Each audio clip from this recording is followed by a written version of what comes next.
ಇಂದಿನ ಕಾರ್ಯಕ್ರಮದಲ್ಲಿ ಭಾಗವಹಿಸುವ ಅತಿಥಿ ಸಾಹಿತಿ, ನಿವೃತ್ತ ಶಿಕ್ಷಕ, ಅಂಕೋಲಾದ ವಿಠಲ್ ಬಿ ಗಾಂವ್ಕರ್.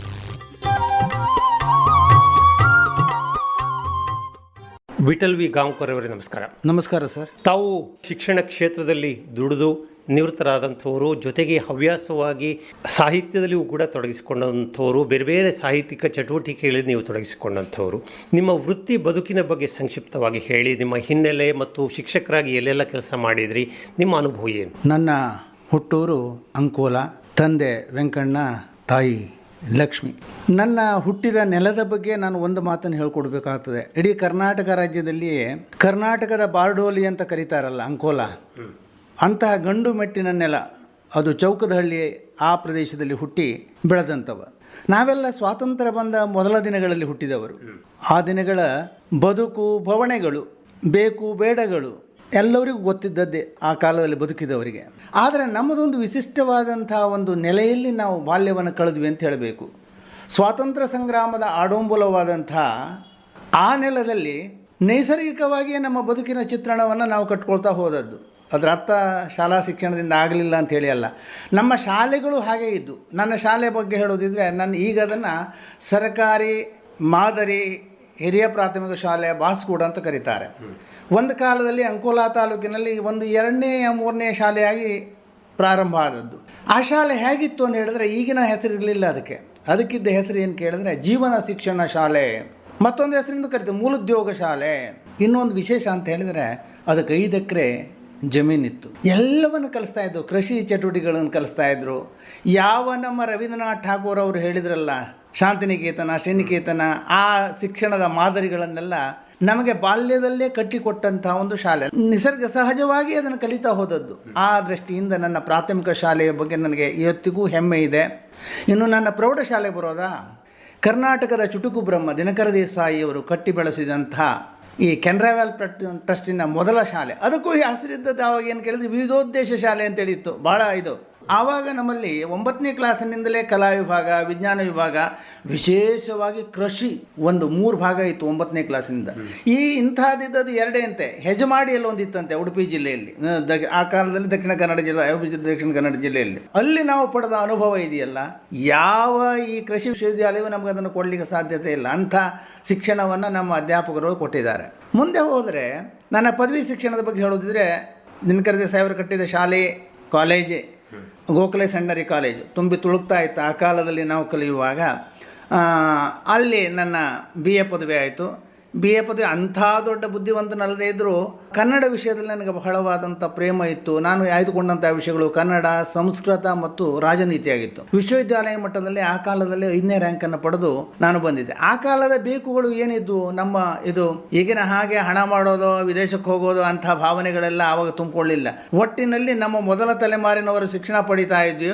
ಒಂದು ಒಳ್ಳೆಯ ಸಂಸ್ಕಾರಯುತವಾದ ಮೌಲ್ಯಯುತವಾದ ಬದುಕನ್ನು ಕಟ್ಕೊಳ್ಳಬೇಕಾದಂಥ ಉದ್ಯೋಗ ಬೇಕಿತ್ತು. ಅದಕ್ಕಾಗಿ ನನಗೆ ಇಷ್ಟವಾದದ್ದು ಶಿಕ್ಷಕ ವೃತ್ತಿ ಆಯಿತು. ಆ ದೃಷ್ಟಿಯಿಂದ ನಾನು BA ಮುಗಿಸಿದ ನಂತರ BEdಗೆ ಹೋದೆ. ಶಿಕ್ಷಣ ಮಹಾವಿದ್ಯಾಲಯ ಕಮಲಾಬಾಳಿಗ ಕಾಲೇಜ್, ಅದು ಕುಮಟಾದಲ್ಲಿ. ಒಟ್ಟಿನಲ್ಲಿ ಶಿಕ್ಷಣದ ದೃಷ್ಟಿಯಿಂದ ಹೇಳೋದೆಲ್ಲ ನಮಗೆಲ್ಲ ತೆರೆದ ಬಾಗಿಲನ್ನು ಮಾಡಿಕೊಟ್ಟಿದ್ವು. ಅವು ಯಾವುದು ಮುಚ್ಚಿದ ಬಾಗಿಲನ್ನು ಮಾಡಲಿಲ್ಲ. ಮತ್ತು ನಮ್ಮ ಸೃಜನಶೀಲತೆಗೆ, ನಮ್ಮ ಬೇಕುಗಳಿಗೆ ಎಲ್ಲಿಯೂ ಅಡ್ಡಗಾಲಾಗಿ ಬರಲಿಲ್ಲ. ಇದು ನನಗೆ ಬಹಳ ಮಹತ್ವ. ಯಾಕಂತ ಹೇಳಿದ್ರೆ ನಾನೀಗ 37 ವರ್ಷಗಳ ಕಾಲ ಶಿಕ್ಷಕ ವೃತ್ತಿಯನ್ನು ಮಾಡಿ ನನ್ನ ಹಾಗೆ ನಾನು ಶಿಕ್ಷಣ ಪಡೆದ ಹಾಗೆ ವಿದ್ಯಾರ್ಥಿಗಳಿಗೆ ಶಿಕ್ಷಣವನ್ನು ಕೊಟ್ಟು ಬರ್ತಾ ಇರುವಾಗ ಈ ಹೊತ್ತಿನ ದಿನಗಳನ್ನು ನೋಡಿದಾಗ ಸುಧಾರಣೆ ಆಗಬೇಕಿತ್ತು ಶಿಕ್ಷಣ ರಂಗದಲ್ಲಿ. ಸೋಲ್ತಾ ಇದ್ದೇವೆ. ಇದು ಯಾಕೆ ಕೇಳಿದ್ರೆ, ಏನೇನೋ ಆಶಾಂಶಗಳನ್ನು ಇಟ್ಕೊಂಡು ಏನೇನೋ ನನಗೆ ಅನಿಸೋದು ಎಲ್ಲದಕ್ಕಿಂತ ಮುಖ್ಯವಾದದ್ದು ಬದುಕು ಸರ್. ಬದುಕಿಗಿಂತ ದೊಡ್ಡದು ಯಾವುದಿಲ್ಲ. ನಾವು ಎಲ್ಲದನ್ನು ಕಲಿಸ್ತೇವೆ, ಬದುಕುವುದನ್ನು ಮಾತ್ರ ಕಲಿಸೋದಿಲ್ಲ.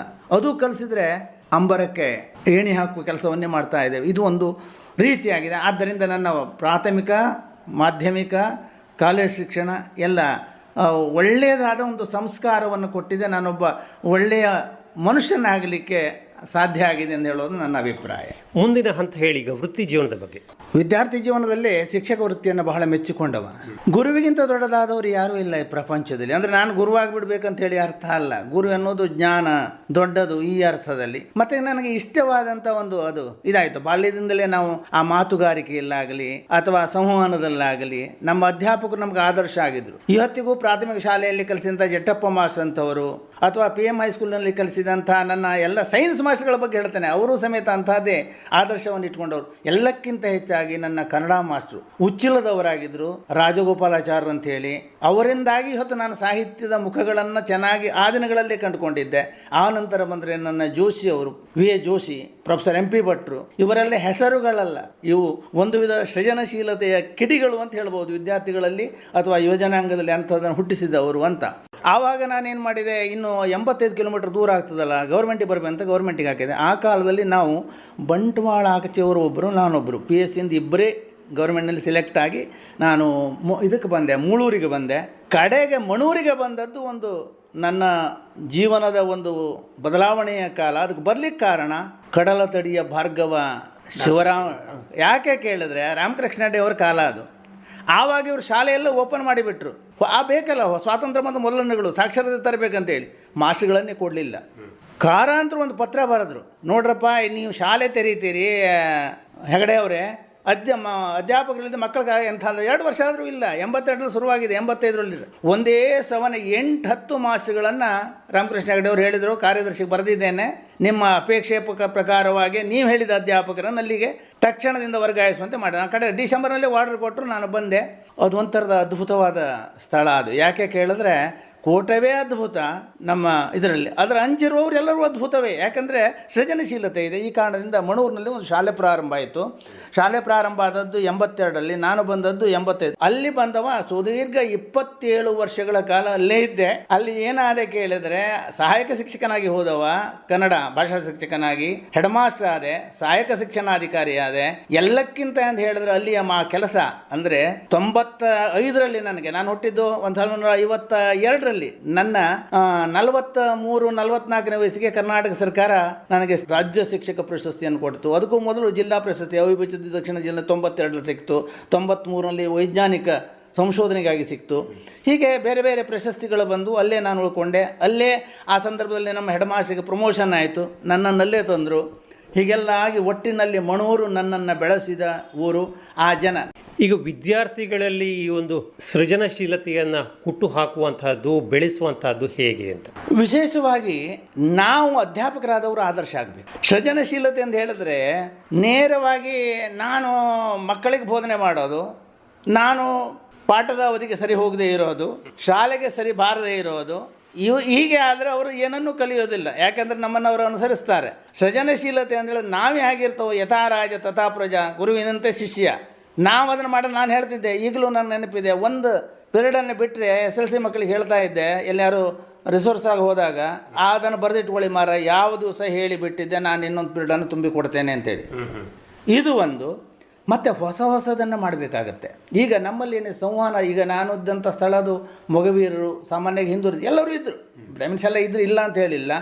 ಅವರು ಮೊದಲನೇ ತಲೆಮಾರಿನವರು. ಆವಾಗ ಅಲ್ಲಿಂದ ವಿವೇಕ ಪ್ರೌಢಶಾಲೆಗೆ 6 ಜನ ಹೋಗ್ತಾಯಿದ್ರು. ನಾನು ಬರುವಾಗ 560 ಮಕ್ಕಳು ಸ್ಟ್ರೆಂತ್ ಅದರಲ್ಲಿ.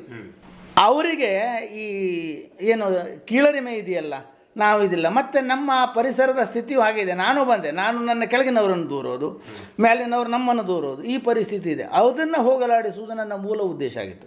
ಆ ದಿನಗಳಲ್ಲಿ ಸೃಜನಶೀಲತೆ ಅಂದರೆ ಅಲ್ಲಿ ಬೆಳಿಗ್ಗೆ ಸ್ನಾನ ಮಾಡಿ ಬರ್ತಾ ಇರಲಿಲ್ಲ. ನಾನೊಂದು ಕ್ರಾಂತಿಯನ್ನೇ ಮಾಡಿದೆ. ನೀವು ಮತ್ತೆ ಹೋಗಿ ಮೀರಿಬೇಕಿದ್ರೆ ಸಂಜೆ, ಆದರೆ ಶಾಲೆ ಬರುವಾಗ ಶುಚಿರ್ಭೂತರಾಗಿ ಬರಬೇಕು ನೀವು, ಒಂಥರದ ಮನಸ್ಸು ಇದಿರ್ತದೆ.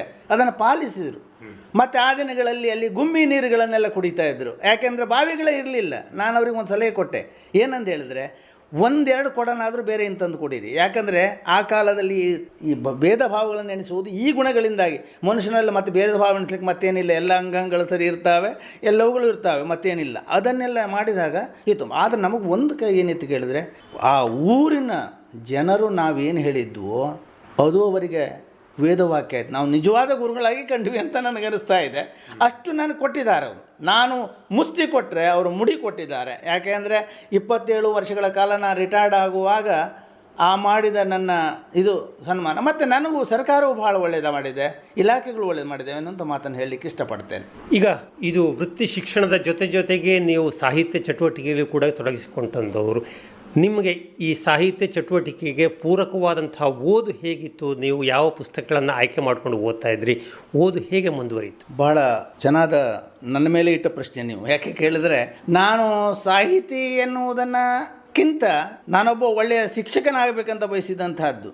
ನನಗೆ 9ನೇ ಕ್ಲಾಸ್ನಲ್ಲಿರುವಾಗ ನನ್ನ ಕನ್ನಡ ಮಾಸ್ಟ್ರು ಒಂದು ಪ್ರಶ್ನೆ ನನಗೆ ತಲೆ ಮೇಲೆ ಒಂದು ತಟ್ಟಿದ್ರು. ನಾ ಹೇಳಿದೆ ಈ ಮಾತನ್ನು, ನನ್ನ ರಾಜಗೋಪಾಲಾಚಾರ್ಯ ಮಾಸ್ಟ್ರು ಎಂದು ಮಕ್ಕಳನ್ನು ಅಷ್ಟು ಮುದ್ದು ಮಾಡೋರು. ಪ್ರಬಂಧ ಎಲ್ಲ ತಿದ್ದಿಟ್ಟಾಗ ತಗೊಂಡು ಬರೋದು ಮಧ್ಯಾಹ್ನ, ಅವರು ಮತ್ತಲ್ಲಿ ಎಲ್ಲ ತಪ್ಪಾಗಿದ್ದವರು. ನಾನು ಕತೆ ಅಂತ ಬರೆದಿದ್ದೆ. ನಾನು ಹೀಗೆ ತಲೆ ಮೇಲೆ ಕೈ ಆಡಿಸಿ, ಹೇ ಗಾಂವ್ಕರ್, ಇದು ಕತೆ ಬರೆದು ನೀ ಕತ್ತೆ ಆಗ್ತೀಯ ಅಂತ ಹೇಳಿದರು. ನನಗೆ ಅವರ ಮಾತು ಬಹಳ ಭಾರ ಇತ್ತು. ಯಾಕೆಂದರೆ ಹಾಗೆ, ಸರ್ ನನಗೆ ಏನು ಇದೆ, ಕತೆ ಬರಿಬಾರ್ದ, ಕತೆ ಬರಿಬೇಕು ಅಂತ ಹೇಳಿದರು. ಅವರು ಸಂಸ್ಕೃತ ಪಂಡಿತರು, ಅವರಿಗೆ ಆ ಶಬ್ದಗಳ ಬಳಕೆ ಹೆಚ್ಚು ಪ್ರಿಯ. ನಾ ಮಾರನೇ ದಿವಸ ಬಿಡಲಿಲ್ಲ, ಅಲ್ಲಿ ನಮ್ಮ ದಿನಕರಿತ ಸಾಹೇಬ್ರ ಶಾಲೆ, ಹಾಗೆ ನಮಗೆ ಲೈಬ್ರರಿ ಇತ್ತು, ಜನಸೇವಕ ಬರ್ತಾಯಿತ್ತು. ಅಲ್ಲಿ ಕಥೆಯಾದಳು ಹುಡುಗಿ ಅಂತೇನೋ ಒಂದು ಶಬ್ದ ಒಂದು ಇದರಲ್ಲಿ ಬಂತು ಪತ್ರಿಕೆಯಲ್ಲಿ. ಮೆಲ್ಲ ಹಿಡ್ಕೊಂಡು ಹೋದೆ ನಾನು. ಅಷ್ಟೇನು ನಾನು ಸುಲಭದಲ್ಲಿ ಬಿಡಲಿಲ್ಲ. ಹೋಗ್ಕೊಂಡು ಇದರಲ್ಲಿ ಹೇಳಿದೆ, ಈಗ ಪಿರಿಯಡ್ ಸ್ಟಾರ್ಟ್ ಆಗ್ತದೆ, ಮಧ್ಯಾಹ್ನ ಪಿರಿಯಡ್. ಆವಾಗ ಹೋಗಿ ತೋರಿಸಿದೆ. ಸೊ ನಿನ್ನೆ ನನ್ನ ತಲೆ ಮೇಲೆ ಹೊಡೆದ್ರಲ್ಲ ಸರ್, ಎಲ್ಲ ನನಗೆ ಹೇಳಿದ್ರು ಮಕ್ಕಳು, ನೀವು ಈಗ ಇದು ಇಲ್ಲಿ ಕತೆ ಬರೆದಿದೆಯಲ್ಲ, ಹಿಡಿದೀಯಾ ಅಂತ ಹೇಳಿದರು. ಹೌದು ಹಿಡಿದೆ ಸರ್. ನಾ ಭಾಳ ಮುದ್ದವರಿಗೆ, ಕಡೆಗೆ ಅವ್ರಿಗೆ ಅದೇ ಈಗ ನಾನು ಹೇಳ್ತೇನೆ, ಪಾಠಕ್ಕೆ ಹೋಗಿ ಹೇಳಿದ್ರು. ಅವರಲ್ಲಿ ಬಂದು ನನ್ನನ್ನು ಭಾಳ ಅಪ್ರಿಷಿಯೇಟ್ ಮಾಡಿದರು. ನೋಡಿ, ಇದು ಬೇಕಾದದ್ದು. ಯಾಕೆ ಕೇಳಿದ್ರೆ, ನಾನು ಹೇಳಿದ್ದೇನೆ ನಂಬಲಿಲ್ಲ. ಅವ ಕತೆ ತಗೊಂಡು ಬಂದ ತತ್ಸಮ ತದ್ಭವ ಎನ್ನುವಂಥ ಒಂದು 5 ಅಧ್ಯಾಯವನ್ನು ಶುರು ಮಾಡಿದರು. ನನಗೊಂದು ಇದು ಕೊಟ್ಟರು, ನೀನು ಇಂಥದನ್ನು ಸಂಗ್ರಹ ಮಾಡು, ಮುಂದೆ ದೊಡ್ಡ ಸಾಹಿತಿ ಆಗ್ತಿ ಅಂತ ಹೇಳಿದರು. ಆ ದಿವಸದಿಂದ ಹಿಡಿದವ ಡಿಗ್ರಿ ಮುಗಿಯೋಣ ಕನ್ನಡ ಆಗಿತ್ತು, ಎಲ್ಲ ಸಂಗ್ರಹ ಮಾಡ್ತಾ ಹೋದೆ. ಉದ್ಯೋಗಕ್ಕೆ ಸೇರಿ ಆದ ನಂತರ ಗೌರ್ಮೆಂಟ್ ಶಾಲೆ ಬಂದಾಗ ನಮ್ಮ ದಾಮೋದರ ಐತಾಳ್ರಂತ ಇನ್ಸ್ಪೆಕ್ಟರ್ ಬಂದಿದ್ದರು. ಅವ್ರಿಗೆ ಅದನ್ನು ಕೊಟ್ಟೆ. ಪುಣ್ಯಾತ್ಮ, ಇದನ್ನು ಇಲ್ಲಿ ಇಟ್ಟಿಗೆ ಯಾಕೆ ಇಟ್ಕೊಂಡು, ಒಬ್ಬರಿಗೂ ಒಂದು ಗೊತ್ತಿರುವುದಿಲ್ಲಲ್ಲ, ಇದರಲ್ಲಿ ಬೇಕಾದಾಗ ಸಿಗುವುದಿಲ್ಲಲ್ಲ ಅಂತ ಹೇಳಿದರು. ಅದನ್ನು ಪ್ರಿಂಟ್ ಮಾಡಿದೆ. 2000 ತತ್ಸಮಗಳು ಅಲ್ಲಿಂದ ಬಂದು, ತತ್ಸಮ ತದ್ಭವಗಳಲ್ಲಿಂದ ಬಂದು. ಆ ನಂತರದಲ್ಲಿ ನಾನೇನು ಮಾಡಿದೆ, ಅವರು ಹೇಳಿದರು, ವ್ಯಾಕರಣ ಎಲ್ಲ ಒಟ್ಟು ಮಾಡಿ ಮಾರೆ, ನಿನ್ನ ಹತ್ರ ಇದು ಗೊತ್ತಿದೆಯಲ್ಲ ಅಂತ ಹೇಳಿದರು ಅವರು ಭಾಳ ಖುಷಿಯಲ್ಲಿ. ನಾವು ಒಟ್ಟು ಮಾಡಿದೆ, ವ್ಯಾಕರಣ ಬರೆದೆ, ಎಲ್ಲ ಸರಳವಾಗಿ. ನಾನೇನು ಇದು ಪಂಡಿತರಿಗಾಗಿ ಹೊಸದಲ್ಲ ಅದು. ನಾನು ಮಾಸ್ಟರ್ ಆಗಲಿಕ್ಕೆ, ನಾನು ಬಿ ಎದಲ್ಲಿ ರ್ಯಾಂಕ್ ಇದ್ದೇನೆ ಕನ್ನಡದಲ್ಲಿ, ನನಗೆ ಅಷ್ಟು ತೃಪ್ತಿ ಇದೆ. ಆದರೆ ನಾನೆಷ್ಟು ಬುದ್ಧಿವಂತ ನನಗೆ ಗೊತ್ತಿತ್ತು. ಅಂದರೆ ಅರಿಯದೇ ಇದು ಮಾಡಲಿಕ್ಕೆ ಅರ್ದು ಕುಡಿದಾಗ ಮಾತ್ರ ಅದು ಬರೋ ತಿಳಿಯಬೇಕೆಂದು ಇದರಲ್ಲಿ. ಆ ನೆಲೆಯಲ್ಲಿ ಕನ್ನಡ ವ್ಯಾಕರಣ 12 ಸಲ ಮುದ್ರಣ ಆಯಿತು. ಆನಂತರ ಈ ಪ್ರಬಂಧ ಬೋಧನೆ ಇದೆಯಲ್ಲ, ಎಲ್ಲ ಸ್ಪರ್ಧಾತ್ಮಕ ಪರೀಕ್ಷೆ ಹೋಗ್ತಾರೆ, ಪ್ರಬಂಧ ಹಾಳಾಯಿತು ಮಾರ್ಯಾರ ಅಂತ ಹೇಳ್ತಾರೆ. ನನ್ನ ಮಕ್ಕಳಿಗೆ ಪ್ರಬಂಧ ಕಲಿಸೋದು ಹೇಗೆ? ಅದಕ್ಕಾಗಿ ನನ್ನ ಪ್ರೊಫೆಸರ್ ಜೋಶಿ ಅವರಿದ್ದರು. ನಾನು ಪ್ರಬಂಧ ಬರೆದೆ. ವಿದ್ಯಾರ್ಥಿಗಳು ಬಂದು 51 ಪ್ರಬಂಧ ಬರೆದು ಅವ್ರ ಹತ್ರ ಕೊಟ್ಟೆ. ಅವರು ಅಕ್ಷರ ಅದನ್ನು ತಿದ್ದಿದ್ರು, ಭಾಳ ಚೆನ್ನಾಗಿ ತಿದ್ದಿದ್ರು. ತಿದ್ದಿ ಕಡೆಗೆ ಅವ್ರು ಹೆಂಗೆ ತಿದ್ದಿದ್ರು ಅಂತ ಒಂದು ಉದಾಹರಣೆ ಕೊಡ್ತೇನೆ ಸರ್. ಹೂಗಳ ಬಗ್ಗೆ ಒಂದು ಬರೆದಿದ್ದೆ. ಅವ್ರು ಕೊನೆಯ ಒಂದು ವಾಕ್ಯ ಸೇರಿಸ್ಬಿಟ್ಟು, ಹೂಗಳು ನಮಗೆ ಕೊಡುವ ಸಂದೇಶ ನಿಮ್ಮ ಬದುಕು ನಮ್ಮಂತೆ ಆಗಲಿ ಎಂದು. ಎಂಥ ಅದ್ಭುತವಾದ ಮಾತು ರೀ. ಯಾವುದು ಅನಿವಾರ್ಯ ಇಚ್ಛೆಯನ್ನು ಅರಿದತ್ತ ನುಚ್ಚೊಂದು ಮಾಣಿಕ್ಯ, ಇಚ್ಛೆಯುತ್ತಿರ್ತ ಬಳಿಕತ್ತ ನುಚ್ಚಿನಂದತ್ತ ಸರ್ವಜ್ಞ ಅಂತ. ನಾವು ಯಾವುದು ಬೇಕೋ ನೋಡಿ, ನಿಮಗೊಂದು ಮಾತಾಡ್ತೇನೆ ಸರ್. ಇವತ್ತಿಗೂ ನಂಗೆ ಅನಿಸೋದು, ನಮ್ಮ ಪ್ರೌಢಶಾಲೆಗಳಲ್ಲಿ ಬರುವಂಥ, ನಮ್ಮ ಪ್ರಾಥಮಿಕ ಶಾಲೆಗಳಲ್ಲಿ ಬರುವಂಥ ಕವನಗಳು ಮೌಲ್ಯಗಳನ್ನು ತುಂಬಿಕೊಡೋದೇ ಇಲ್ಲ. ಸಂತೆಗೆ ಹೋದನು ಭೀಮಣ್ಣ, ಹಿಂಡಿಯ ಕೊಂಡನು 10 ಮಣ, ಆ ಪದ್ಯದಲ್ಲಿ ಪರೋಪಕಾರ ಹೇಗೆ ಮಾಡಬೇಕಂತ ಹೇಳುವ ಮಾತಾಗಲಿ, ಭ್ರಮಾಲೋಕದಲ್ಲಿ ಇದಕ್ಕೆ ಬಣ್ಣದ ತಗಡಿನ ತುತ್ತೂರಿ ಎನ್ನುವ ಆ ಕಲ್ಪನೆಗಳ ಒಂದು ಚಂದ ಆಗಲಿ, ಯಾವುದೇ ಚಂದ್ರನ ಏತಕ್ಕೆ ಓಡುವ ನಮ್ಮ ಮುಡಗ ಟಿಕ್ ಟಿಕ್ ಗೆಳೆಯ, ಈ ಪದ್ಯಗಳನ್ನು ತಗೊಂಡ್ರೆ ಅವು ವಿದ್ಯಾರ್ಥಿಗಳಿಗೆ ಆ ದಿಸೆಯಲ್ಲಿ ನಾನು ಪ್ರಯತ್ನವನ್ನು ಮಾಡಿದೆ. ಒಂದರ ನಂತರ ಒಂದು ಅನಿವಾರ್ಯವಾದ ಹಾಗೆ ಅಂತೇಳಿ ನಾನು ಅಷ್ಟನ್ನೇ ಮಾಡಲಿಲ್ಲ. ನಾನು ದಿನಕರಿತ ಸಾಹೇಬರ ಭಕ್ತನಾಗಿದ್ದೆ. ಶಬ್ದ ಕಾವ್ಯ ಅಂತ ಬರೆದೆ. 18 ಮಾತ್ರೆಯದಲ್ಲಿ 400 ಪದ್ಯಗಳನ್ನು ಬರೆದಿದ್ದೇನೆ, 18 ಮಾತ್ರೆಯದಲ್ಲಿ. ಹೀಗೆ ಇಲ್ಲಿಯವರೆಗೆ ಈಗ ಸುಮಾರು ಒಂದು 38 ಪುಸ್ತಕಗಳಾಗಿದ್ದಾವೆ.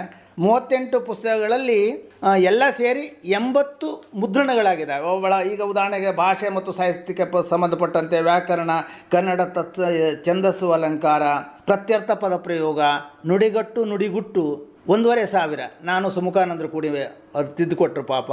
ಅದಾಗಲಿ. ಕಥಾ ಸಾಹಿತ್ಯದಲ್ಲಿ ಚಿಂತನೆ ಕಥೆಗಳನ್ನು ಕೊಟ್ಟೆ. ಸಂತತಿ ಸಂಬತಿ, ಕನ್ನಡನ ನಡೆ, ಶಿಕ್ಷಣಕ್ಕೆ ಸಂಬಂಧಿಸಿದಂತೆ ಶಾಲಾ ಶಿಕ್ಷಣ, ಇದನ್ನು ನಮ್ಮ ಜಯಪ್ರಕಾಶ್ ಮಾವಿನಕುಳಿ ಅವರು ಇದ್ದಾರಲ್ಲ, ಅದಕ್ಕೆ ಅವರು ಬರೆದಿದ್ದಾರೆ. ಅವರು ಮಾತಾಡ್ತಾರೆ ಆ ಪುಸ್ತಕದ ಬಗ್ಗೆ, ಮುನ್ನುಡಿ ಬಗ್ಗೆ. ಈ ಪುಸ್ತಕವನ್ನು ಓದುತ್ತಾ ಹೋದ ಹಾಗೆ ಶಿಕ್ಷಣದ ಹೊಸದೊಂದು ಲೋಕದಲ್ಲಿ ಸಂಚರಿಸಿದಂತೆ ಆಗ್ತದೆ. ನನಗೆ ಇದಕ್ಕಿಂತ ದೊಡ್ಡ ಅವಾರ್ಡ್ ಬೇಕಿಲ್ಲ. ಮಕ್ಕಳಿಗೆ ಬದುಕು ಕಲಿಸಿ, ನಮ್ಮ ಶಾಲೆಯ ಬಗ್ಗೆ ಬರೆದಿದೆ. ರಿಟೈರ್ಡ್ ಆಗು 3 ದಶಕಗಳ ಬೆಳ್ಳಿ ರೇಖೆ ಏನು ನಡ್ಕೊಂಡು ಬಂತಂತ. ಕವನ ಸಂಘ, ಬದುಕು ಕವನ ಸಂಘ 1994ರಲ್ಲಿ ಬಂತು. ಶಿವರಾಮ ಕಾರಂತರ ಒಂದು ಕೊಟ್ಟಿದ್ದೆ, ಅವ್ರ ಬಗ್ಗೆ ಒಂದು ಪದ್ಯ ಬರೆದಿದ್ದೇನೆ ಅದರಲ್ಲಿ.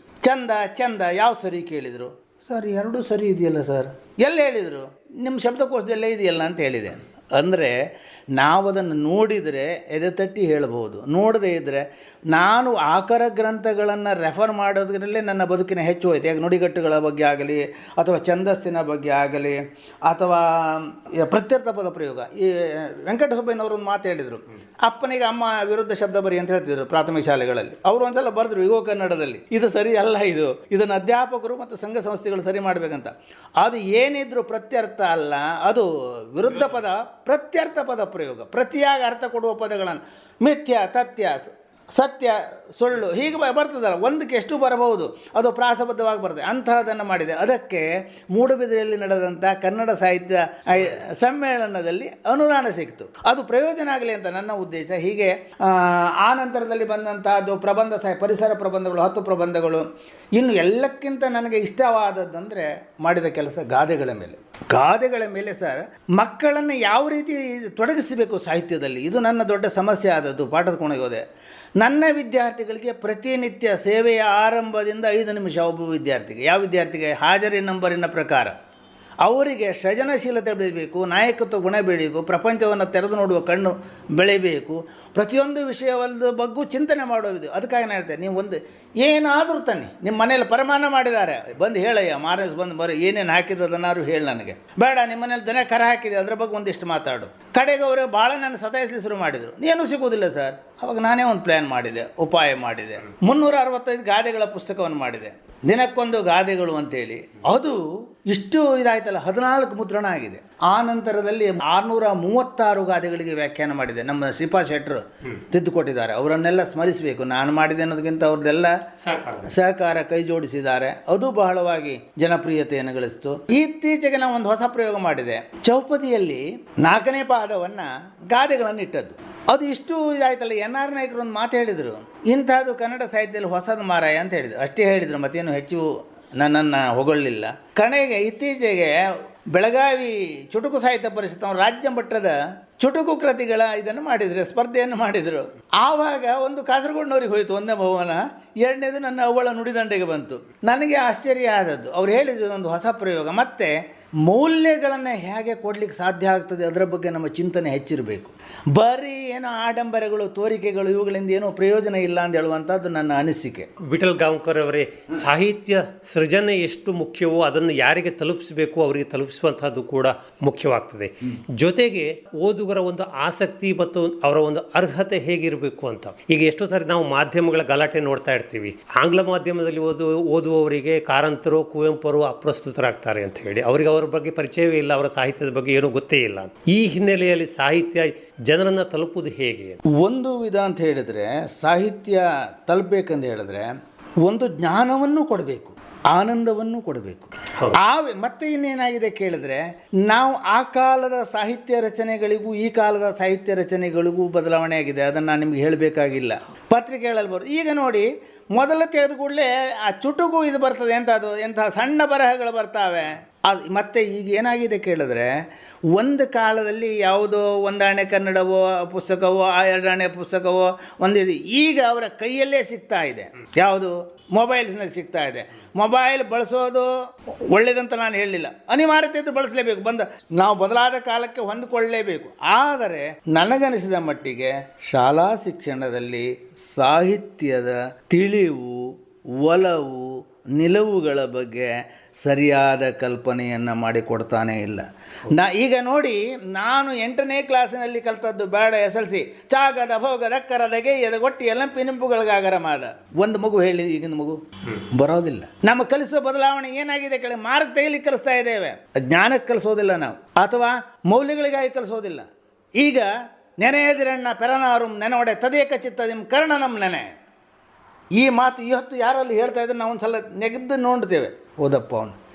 ಈ ವಿಧವಾದಂಥ ಮೌಲ್ಯಗಳನ್ನು ತುಂಬುವ ಸಾಹಿತ್ಯ ಬರಬೇಕಾಗಿದೆ. ಬರೀ ಏನೋ ಅಲ್ಲಿ ಬಂದ ಇಲ್ಲಿ ಹೋದ, ಈಗ ಅದರಲ್ಲಿ ಇದಿದ್ದಾವಲ್ಲ ಎಂಥದ್ದು ಸಣ್ಣ ಸಣ್ಣ ನಮ್ಮ ಚುಟುಕು ಕವನಗಳಿದಾವಲ್ಲ, ಕೇವಲ ಆಡಂಬರ ಅಂದರೆ ಏನದು ಒಂಥರ ಸರ್ಕಸ್ ಮಾಡ್ತಾರೆ, ಶಬ್ದಗಳ ಸರ್ಕಸ್ಸು. ಆ ಶಬ್ದಗಳ ಸರ್ಕಸ್ಸಿನಿಂದ ಯಾವ ಸಾಧನೆಯೂ ಆಗೋದಿಲ್ಲ. ನಾನು ಆಗೊಂದು ಮಾತು ಹೇಳಿದ್ದೆ, ನಮ್ಮ ಗುರುಗಳು ಹೇಳಿದ್ದು, ಹೂಗಳು ನಮಗೆ ನೀಡುವ ಸಂದೇಶ ನಿಮ್ಮ ಬದುಕು ನಮ್ಮಂತೆ ಆಗಲಿ. ನಾನು ಮೊನ್ನೆ ಯಾವುದೋ ಒಂದು ಪುಸ್ತಕ ನೋಡಿದೆ, ನದಿಯ ದಡಗಳಲ್ಲಿರುವ ಮರಗಳು ಯಾಕೆ ಬಾಗಿ ನಿಲ್ತಾವೆ ಅಂತ ಹೇಳೋದು ಸರಳವಾದ ಒಂದು ಸಿದ್ಧಾಂತ. ಮಗುವಿಗೆ ಇದನ್ನು ಹೇಳಿಕೊಟ್ರೆ ಮಾಡ್ತದೆ ಮಗು. ಆ ನದಿ ಮರದ ಬೇರಿಗೆ ನೀರು ಕೊಡುತ್ತೆ, ಅದಕ್ಕಾಗಿ ಅದು ನಮಸ್ಕಾರ ಮಾಡ್ತದೆ. ಎಂತ ಬಾಗಿತ್ತು.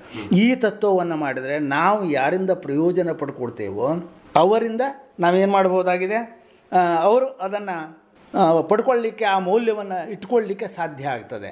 ಇದು ಒಂದು ಅಂಶ. ನನಗೆ ಅನಿಸುವುದು, ಮುಂದಿನ ಎತ್ತು ಹೂಡಿದ ಹಾಗೆ ಹಿಂದಿನ ಎತ್ತು ಹೂಡುತ್ತದೆ.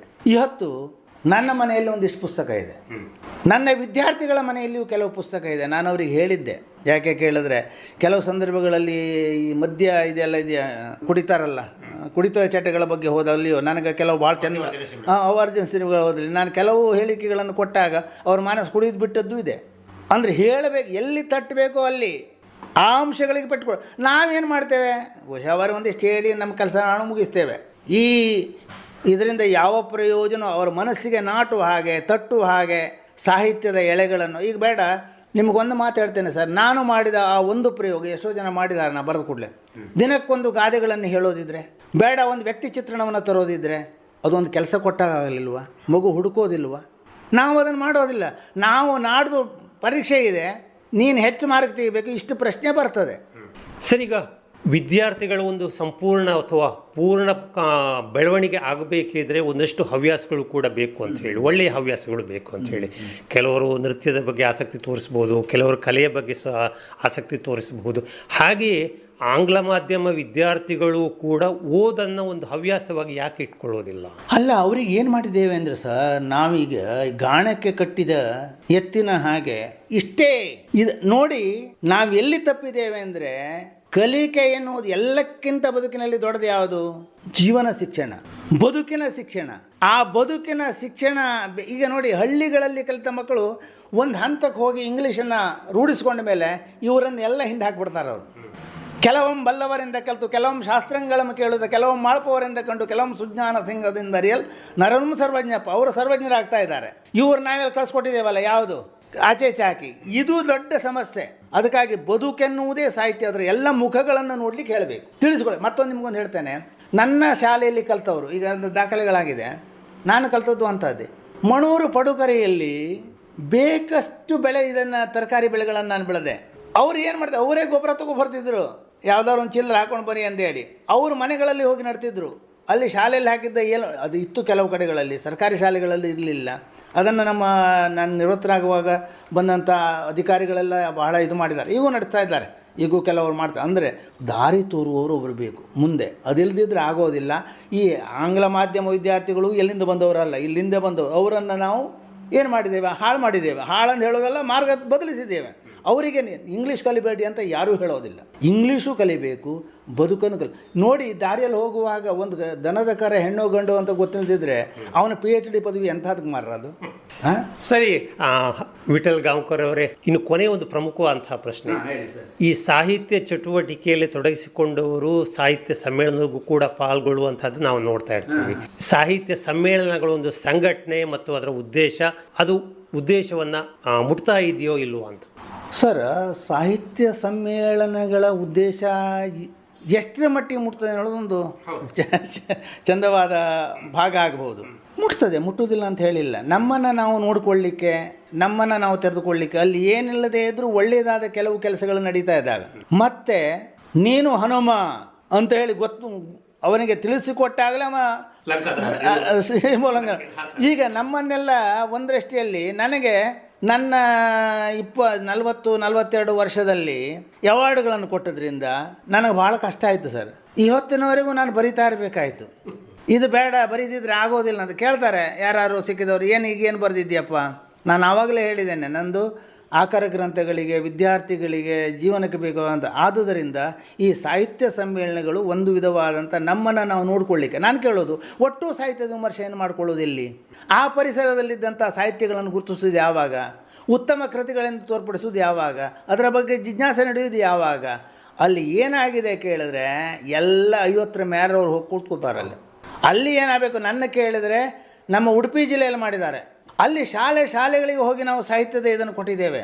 ಬೇಡ, ನಾವು ಕೆರಲಾಯಿರುವಾಗ ಚಂದ್ರಶೇಖರ್ ಕಲ್ಲಾಯರ್ ಇರುವಾಗ 1 ತಿಂಗಳುಗಳ ಕಾಲ ಕುಮಾರವ್ಯಾಸ ಭಾರತದನ್ನು ಅವ್ರು ಹಾಡಿದ್ದಾರೆ, ನಾವು ವ್ಯಾಖ್ಯಾನ ಮಾಡಿದ್ದೇವೆ. ನಮ್ಮನ್ನು ನಾವು ಸುಧಾರಿಸ್ಕೊಳ್ಳಿಕ್ಕೆ ಜಡ ಹಿಡಿತಾ ನೀ ಏನೂ ಪ್ರಯೋಜನ ಇಲ್ಲ ಮಾರೆ ನಿಂದ ಆಯ್ತು ಇನ್ನೊಂದು ಹೇಳಿದರೆ ಅವ ಬಾಧೆಯಾಗಿ ಹೋಗ್ತಾನೆ ನಾವು. ಇನ್ನು ಚಟುವಟಿಕೆ ಬೇಕಲ್ಲ, ಮತ್ತು ನಿರಂತರ ಕೊಳೆಯನ್ನು ತೊಳ್ಕೊಳ್ಳಿಕ್ಕೆ. ಮನಸ್ಸೆನ್ನುವುದು ಬೀಸುವ ಕಲ್ಲಿನ ಹಾಗೆ, ಅದರಲ್ಲಿ ಯಾವ ವಿಧವಾದ ಹಿಟ್ಟನ್ನು ಹಾಕ್ತೇವೋ ಅದೇ ಹಿಟ್ಟು ಬರ್ತದೆ. ನಾವೆಲ್ಲಾದರೂ ತಿನ್ನೋದೇ ಕಾಳು ಹಾಕಿದ್ರೆ ತಿನ್ನೋದು ಬರ್ತದೆ, ಬೇರೆ ಹಾಕಿದ್ರೆ ಬೇರೆ ಬರ್ತದಲ್ಲ. ಹಾಗೆ ಇಲ್ಲಿಯೂ ಹಾಗೆ ಒಳ್ಳೆಯದಾದ ಚಿಂತನೆಗಳನ್ನು ಮಾಡಿದರೆ ಮಕ್ಕಳಿಗೆ ಅದನ್ನು ಇದು ಮಾಡಿಕೊಟ್ರೆ, ಅದಕ್ಕೆ ಹೇಳ್ತಾರಲ್ಲ, ಒಂದು ದಿವಸ ಮೀನು ಊಟ ಹಾಕೋದಕ್ಕಿಂತ ಮೀನು ಹಿಡಿಯೋದು ಕಲಿಸೋದು ಒಳ್ಳೆಯದು. ಜವಾನಿಗೆ ಅದೇ ಭಾಳ ಚೆಂದಗಾದೆ ಅದು. ಅಂದರೆ ಆ ಒಂದು ಗುಣಗಳನ್ನು ಇಲ್ಲಿ ನಾವು ಸಾಹಿತ್ಯವೂ ಸೋಲಿಲ್ಲ, ಸಮ್ಮೇಳನಗಳು ಸೋಲಿಲ್ಲ, ಸೋತದ್ದು ನಮ್ಮ ಮನಸ್ಸು. ಏನು ಮಾಡಬೇಕು? ಮತ್ತೆ ಅಲ್ಲಿ ಒಂದು ಮಾತನ್ನು ಹೇಳಬೇಕಾಗಿದೆ ಸರ್ ನಾನು. ಏನಂತ ಹೇಳಿದ್ರೆ, ಯಾವುದು ಕೊಬ್ಬರಿಗೆ ಕೊಡಬೇಕಾದ ಮಹತ್ವವನ್ನು ಗರಟಕ್ಕೆ ಕೊಡಬಾರದು. ಈ ಸಾಹಿತ್ಯ ಸಮ್ಮೇಳನಗಳಲ್ಲಿ ಅಲ್ಲಿ ಇಲ್ಲಿ ಏನೇನೋ ಮಾಡಿಕೊಂಡು ಇದು ಮಾಡುವಂಥ ಒಂದು ಕೆಲಸವನ್ನು ಮಾಡ್ತಾ ಇದ್ದಾರೆ. ನೀವು ಯಾವುದು ನಿಜ, ಯಾವುದು ಗುಣ, ಯಾವುದು ಆಗಬೇಕಾದದ್ದು ಅದಕ್ಕೆ ಕೊಡಿ. ಈಗ ಸಂಘಟಕರು ಒಳ್ಳೆಯವರಲ್ವಾ? ಈ ದೇಶ ಕಟ್ಟಿದವರು ಸಂಘಟಕರೇ ಅಲ್ವಾ? ನಮ್ಮ ಸ್ವಾತಂತ್ರ್ಯ ಇದ್ದರು ಸಂಘಟಕರೇ ಅಲ್ವಾ? ಅದಕ್ಕೆ ಬೇರೆ ಭಾಗ ಮಾಡಿ ಒಬ್ಬ ಸಂಘಟಕನಂತರೋದು ಒಂದು ಪುಸ್ತಕವನ್ನು ಬರೀಲಿಲ್ಲ, ಅವ ಸಾಹಿತ್ಯ ಸಮ್ಮೇಳನದ ಅಧ್ಯಕ್ಷನಂತೆ. ನಾವು ಇರುವ ಇದನ್ನು ಏನು ಮಾಡ್ತಾ ಇದ್ದೇವೆ ಅಂತ ಹೇಳಿದ್ರೆ, ಒಟ್ಟು ಒಳ್ಳೆಯತನವನ್ನು ಕೊಲ್ತಾ ಇದ್ದೇವೆ. ಆದ್ದರಿಂದ ಅದು ಬಹಳ ಇದಾಗುವಂಥದ್ದು. ಈ ಎಲ್ಲ ನೆಲೆಗಳು ಬರ್ತಾ ಇದ್ದಾವೆ ಅಂತ ನನಗನ್ನಿಸ್ತಾ ಇದೆ ಈ ಕಾರಣದಿಂದ. ವಿಠಲ್ ಗಾಂವ್ಕರ್ ಅವರೇ, ನಿಮ್ಮ ಒಂದು ಸಾಧನೆಯನ್ನು ಗುರುತಿಸುವಂಥ ಒಂದು ಪ್ರಯತ್ನವನ್ನು ಸಮಾಜ ಮಾಡಿದೆ, ಜೊತೆಗೆ ಸಂಘಟನೆಗಳು ಕೂಡ ಮಾಡಿವೆ ಅಂತ ಕೇಳಿದ್ವಿ. ಈ ಬಗ್ಗೆ ಸಂಕ್ಷಿಪ್ತವಾಗಿ ಹೇಳಿ. ನನಗೆ ಅನಿಸೋದು, ನಾವು ಸ್ವಲ್ಪ ಕೊಟ್ಟರೆ ಸಮಾಜ ಬಹಳ ಕೊಡ್ತದೆ. ಇದು ನನ್ನ ಸಿದ್ಧಾಂತ. ನಾವೇನು ಬಹಳ ಏನನ್ನು ಬಾಕಿ ಏನನ್ನು ಕೊಡಲಿಲ್ಲ, ಕೊಡಬೇಕಾದ್ದನ್ನು ಕೊಟ್ಟಿದ್ದೇವೆ. ನಾನೊಬ್ಬ ಮಾಸ್ಟರ್ ಆಗಿ ಕೊಡಬೇಕಾದ್ದೇನು? ವಿದ್ಯಾರ್ಥಿಗಳಿಗೆ ಪ್ರೀತಿ, ಸೃಜನಶೀಲತೆ, ಅವರನ್ನು ಮಾರ್ಗ ತೋರಿಸುವಂತಹದ್ದು, ಇದು ಬೇಕಾದದ್ದು, ಅದನ್ನು ಕೊಟ್ಟಿದ್ದೇನೆ. ಮತ್ತು ಒಂದು ನಮ್ಮ ಅದೃಷ್ಟವೋ ಏನೋ, ನಾವು ಮಾಡಿದ ಕೆಲಸವನ್ನೆಲ್ಲ ಗುರುತಿಸುವ ಒಂದು ಸಮಾಜ ಸಿಕ್ಕಿತ್ತು ನಮಗೆ. ಬುದ್ಧಿವಂತರ ಮಧ್ಯೆ ನಾನೊಬ್ಬ ಬುದ್ಧಿವಂತ, ನೀನು 11ನೇ ಉಳಿಯ ಅಂತ ಹೇಳ್ತಾರೆ. ಈ ಸಾಮಾನ್ಯವಾಗಿ ಬೇಕುಗಳ ಮಧ್ಯದಲ್ಲಿ ನಾವು ಹೋದಾಗ ಇವನ ಹತ್ರ ಹೆಚ್ಚು ಬೇಕು ಇದನ್ನು ಹೇಳೋದಕ್ಕೆ ಬೆಲೆ ಹೆಚ್ಚು ಸಿಗ್ತದಲ್ಲ. ಹಾಗೆ ನನ್ನ ಅಲ್ಲಿಯ ಸಮುದಾಯ, ಶಿವರಾಮ ಕಾರಂತರ ಊರಿನ ಪಕ್ಕದಲ್ಲಿರುವಂಥ ಅವರಿಗೆಲ್ಲ ಭಾಳ ಮುಂದುವರೆದ. ಈಗ ಯಾವ ಎಲ್ಲ ಸಮುದಾಯವನ್ನು ಮೀರಿಸುವಷ್ಟರ ಮಟ್ಟಿಗೆ ನನ್ನ ವಿದ್ಯಾರ್ಥಿಗಳೆಲ್ಲ ಬೆಳೆದು ವಿದೇಶಗಳು. ಅದಕ್ಕೊಂದು ಉದಾಹರಣೆ ಇದೆ. ಏನೂ ಮಾಡಿದ್ರು ವಿದ್ಯಾರ್ಥಿಗಳು ಒಳ್ಳೆಯದಾಗುತ್ತಂತ. ನನ್ನ ಒಬ್ಬ ಸ್ಟೂಡೆಂಟ್ ರಂಜನ್ ಅಂತೇಳಿ, ಅವನು ಕೇಳ್ತಿದ್ದೆ ನಾನು SLC ಇರುವಾಗ, ಶಾಲೆ ಬೀಗ ಹಾಕೋದೆಲ್ಲ ಅವನೇ ಆಗಿತ್ತು. ಮಗ ನೀ ಏನು ಆಗ್ತೀಯಾ SLC? ನಾನು ಒಳ್ಳೆ ಅಡುಗೆ ಬಟ್ಟೆ ಹಾಕ್ತೇನೆ ಅಂತ. ಅದು ಕಡೆಗಾಗಿ ಒಂದು ಡಿಗ್ರಿ ಆಗಬೇಕಲ್ಲ. ನೋಡಿ ಸರ್, ಕೊನೆಗವ ಹೋಟೆಲ್ ಮ್ಯಾನೇಜ್ಮೆಂಟ್ ಮಾಡಿಕೊಂಡು ಅಮೇರಿಕನೋ ಆ ಕಡೆ ಆ ದೇಶಗಳಿಗೆ ಹೋಗಿ ಇವತ್ತು ಅತ್ಯಂತ ದೊಡ್ಡ ಒಬ್ಬ ಬಾಣಸಿಗ. ಮತ್ತು ಯಾವುದು ಕೀಳಲ್ಲ ಸರ್, ಆ ಒಂದು ವೃತ್ತಿ ಗೌರವ ಬೇಕೆನ್ನುವುದನ್ನು ನಾವು ತಿಳಿದಿಟ್ಕೊಂಡ್ರೆ ಒಳ್ಳೆಯದಾಗುತ್ತೆ. ಆ ದೃಷ್ಟಿಯಿಂದ ನನಗೆ 92ರಲ್ಲಿ ರಾಜ್ಯ ಇದು ಅವಿಭಜಿತ ದಕ್ಷಿಣ ಕನ್ನಡ ಜಿಲ್ಲೆಯ ಜಿಲ್ಲಾ ಪರಿಷತ್ ಅದು ಮೊದಲು ಬಂದದ್ದೇ. ಆಗ ನನ್ನನ್ನು ಆಯ್ಕೆ ಮಾಡಿದರು ವೈಜ್ಞಾನಿಕ ಸಂಶೋಧನೆಗಾಗಿ. ನಾನು ಏನು ಬರೆದೆ, ಇಲ್ಲಿ ಒಂದು ಬಹಳ ಮಹತ್ವ ಇದೆ. ಗ್ರಾಮೀಣ ಪ್ರದೇಶದಲ್ಲಿ ಶಾಲೆಗೆ ಬರುವಂಥ ವಿದ್ಯಾರ್ಥಿಗಳು ಪ್ರೌಢಶಾಲೆಗೆ ಬರುವಾಗ ಭಾಷೆಯ ಇದರಲ್ಲಿ ಎದುರಿಸುವ ಸಮಸ್ಯೆಗಳ್ಯಾವುವು? ಎಷ್ಟೋ ಜನ ಶಾಲೆ ಬಿಟ್ಟು ಓಡಿದ್ದಿದೆ. ಆ ಮಾತು ಕೇಳಿಕೊಂಡು ಇವ್ರಿಗೆ ಮಾತಾಡ್ಲಿಕ್ಕೆ ಬರೋದಿಲ್ಲ ಅಂತ ಹೇಳೋದು, ಅದು ಭಾಳ ನಮ್ಮ ಕೆಳಮಟ್ಟ. ಅದು ಯಾರೂ ಪರಿಪೂರ್ಣರಿರೋದಿಲ್ಲ. ಗ್ರಾಮೀಣ ಪ್ರದೇಶದಿಂದ ಬರುವಂಥ ಮಕ್ಕಳಲ್ಲಿ ಎಷ್ಟೆಷ್ಟೋ ಇರ್ತದೆ, ತೊಳ್ಕೊಳ್ಳಿಕ್ಕೆ ಬರೋದಿಲ್ಲ, ಏನು ಸ್ವಚ್ಛವಾಗಿ ಬರ್ಲಿಕ್ಕೆ ಬರೋದಿಲ್ಲ. ಅದು ಅವರ ತಪ್ಪಲ್ಲ, ಅವರು ಬೆಳೆದು ಬಂದ ಆ ಪರಿಸರ, ಮುಂದೆ ಅವರು ಇದಾಗ್ತಾರೆ. ಆವಾಗ ಶೈಕ್ಷಣಿಕ ವೈಜ್ಞಾನಿಕ ಪ್ರಶಸ್ತಿ ಸಿಕ್ತು. ಇನ್ನು 95ರಲ್ಲಿ ಕೋಗ್ರೆ ಪ್ರತಿಷ್ಠಾನ ಅಂಕೋಲದವರು ಉತ್ತಮ ಶಿಕ್ಷೆ ಪ್ರಶಸ್ತಿ ಕೊಟ್ಟರು. 95ರಲ್ಲಿ ಕರ್ನಾಟಕ ರಾಜ್ಯ ಇದು ನನ್ನ 43ನೇ ವಯಸ್ಸಿಗೆ ಕೊಟ್ಟಿದೆ ರಾಜ್ಯ ಶಿಕ್ಷಕ ಪ್ರಶಸ್ತಿಯನ್ನು. ಕಡೆಗೆ 2001ರಲ್ಲಿ ಗೊರೂರು ಪ್ರತಿಷ್ಠಾನದಿಂದ ಒಂದು ರನ್ನ ಸಾಹಿತ್ಯ ಪ್ರಶಸ್ತಿ ಚಿಂತನ ಕಥೆಗಳಿಗೆ ಬಂತು. ಮೊನ್ನೆ 1-2-5-6 ವರ್ಷಗಳಿಂದ ಚುಟುಕು ಶ್ರೀ ಪ್ರಶಸ್ತಿಯನ್ನು ಹಳ್ಯಾಳದಲ್ಲಿ ಕೊಟ್ಟರು. ನನ್ನ ಅವ್ವಳ ನುಡಿದಂಡ ಕೃತಿಗೆ ಉತ್ತಮ ಚುಟುಕು ಸಾಹಿತ್ಯ ಇದು ಬಂತು. ಇದಕ್ಕಿಂತ ನನಗೆ ಅತ್ಯಂತ ಖುಷಿ ಕೊಟ್ಟದ್ದು, ನಾನೀಗ ಉಡುಪಿಯವನು ಹೌದು, ಇಲ್ಲಿ ಅವನು ಹೌದು, ಎರಡೂ ನನಗೆ ಭಾಳ ಇದು. ಅಲ್ಲಿ ಏಪ್ರಿಲ್ 19ರಂದು ನಮ್ಮೂರ ಹಿರಿಮೆ ಅಂತ ಒಂದು 3 ಜನರಿಗೆ ಪ್ರಶಸ್ತಿ ಕೊಟ್ಟರು. ಅದರಲ್ಲಿ ಫಸ್ಟ್ ವರ್ಷ ಸರ್ ನೀವು ಬಂದಿದ್ದಿರಿ, ಮೊದಲ ವರ್ಷದಲ್ಲಿ. ಈ ವರ್ಷ ಬೇಡ ಮಾರ್ರೆ ಕೊಡಿ, ನನಗೀಗ ಆಯ್ತು 25 ವರ್ಷ ಆಯ್ತಲ್ಲ, ಅದನ್ನು ಬರಲೇಬೇಕಂದ್ರು. ನಮ್ಮೂರ ಹಿರಿಮೆ ಕೊಟ್ಟರು ಸರ್. ಇದಕ್ಕಿಂತ ಯಾವ ಅವಾರ್ಡ್ ಬೇಕ್ರಿ ಸರ್? ಅದನ್ನು ನಮ್ಮ ಎಲ್ಲ ಜನಪ್ರತಿನಿಧಿಗಳು ಊರಿನವರು ಪ್ರೀತಿಯನ್ನು ತೋರಿದ್ರಲ್ಲ, ಇದು ಜೀವನ ಒಬ್ಬ ಶಿಕ್ಷಕನಾದವ ಗಳಿಸುವಂಥ ದೊಡ್ಡ ಭಾಗ್ಯ ಅಂತ ಹೇಳ್ಬೋದು. ಬಹಳ ಸಂತೋಷ ವಿಠಲ್ ಗಾಂವ್ಕರ್ ಅವರೇ. ವೃತ್ತಿಯಿಂದ ಶಿಕ್ಷಕರಾಗಿ ಪ್ರವೃತ್ತಿಯಿಂದ ಸಾಹಿತಿಯಾಗಿಯೂ ಕೂಡ ಸಾಕಷ್ಟು ಚಟುವಟಿಕೆಯನ್ನು ಮಾಡಿದಿರಿ. ಜೊತೆಗೆ ಸಾಕಷ್ಟು ಆಕರ ಗ್ರಂಥಗಳನ್ನು ಕೂಡ ನೀವು ಬರೆದಿದ್ದೀರಿ. ನಿಮ್ಮ ಎಲ್ಲ ಅನುಭವವನ್ನು ನಮ್ಮ ಕೇಳುಗರ ಜೊತೆಗೆ ಹಂಚಿಕೊಂಡಿದ್ದಕ್ಕಾಗಿ ಧನ್ಯವಾದಗಳು. ನಮಸ್ಕಾರ ಸರ್. ಸಾಹಿತ್ಯದ ನೆಲೆಯಲ್ಲಿ ನನಗೆ ಬೇಕಷ್ಟು ಅವಕಾಶಗಳು ಸಿಕ್ಕಿದ್ದಾವೆ. ಉಡುಪಿ ಜಿಲ್ಲೆಯ ಬಾರ್ಕೂರಿನಲ್ಲಿ ನಡೆದಂಥ ಹೋಬಳಿ ಮಟ್ಟದ ಸಾಹಿತ್ಯ ಸಮ್ಮೇಳನದ ಸರ್ವಾಧ್ಯಕ್ಷತೆ ಸಿಕ್ಕಿದೆ. ನನ್ನದೇ ನೆಲ ಶೆಟಗೇರಿ ಅಂಕೋಲಾದಲ್ಲಿ 7ನೇ ಸಾಹಿತ್ಯ ಸಮ್ಮೇಳನದ ಸರ್ವಾಧ್ಯಕ್ಷ ಸಿಕ್ಕಿದೆ. ಇವೆಲ್ಲ ನನ್ನ ಹಿರಿಯರಿಂದ ಅಥವಾ ನನ್ನ ಗುರುಗಳಿಂದ ಎಲ್ಲವರಿಂದ ಒಟ್ಟಿನಲ್ಲಿ ಬಂದದ್ದು. ಮತ್ತು ಲೆಕ್ಕವಿಲ್ಲದಷ್ಟು ನಾನು ಮಾಡಿದ ವಿದ್ಯಾರ್ಥಿಗಳ ಸೇವೆಗಾಗಿ ಅಂತ ಹೇಳಬಲ್ಲೆ. ಸೇವೆ ಅಂತ ಹೇಳೋಕ್ಕಿಂತ ಸಂಬಳ ತೊಗೊಂಡಿದ್ದೇನೆ, ಅದು ಬೇರೆ. ಆ ದೃಷ್ಟಿಯಿಂದ ನನಗೆ ಆಗ ಹೇಳಿದ ಮಾತೆ ಮತ್ತೊಮ್ಮೆ, ಹಿಡಿ ಬಿತ್ತಿ ಮುಡಿ ಬೆಳೆದ ಬೆಳೆಗಾರ ನಾನು, ಶಿಕ್ಷಕ ವೃತ್ತಿ ಪವಿತ್ರ ವೃತ್ತಿ, ಅದನ್ನು ನಾವು ನಡೆಸಿಕೊಂಡು ಹೋಗುವ ರೀತಿಯಲ್ಲಿ ನಮಗೆ ಮಾನ್ಯತೆ ಸಿಗ್ತದೆ ಎನ್ನುವಂಥದ್ದು ನನ್ನ ಅಭಿಪ್ರಾಯ. ಒಳ್ಳೆಯದು. ನಮಸ್ಕಾರ. ನಮಸ್ಕಾರ.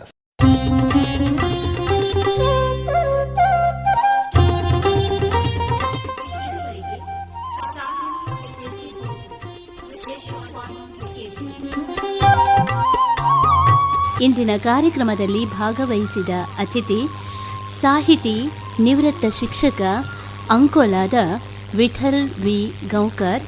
ಕಾರ್ಯಕ್ರಮದಲ್ಲಿ ಇವರೊಡನೆ ಭಾಗವಹಿಸಿದವರು ಟಿ ಶ್ಯಾಮ್ ಪ್ರಸಾದ್.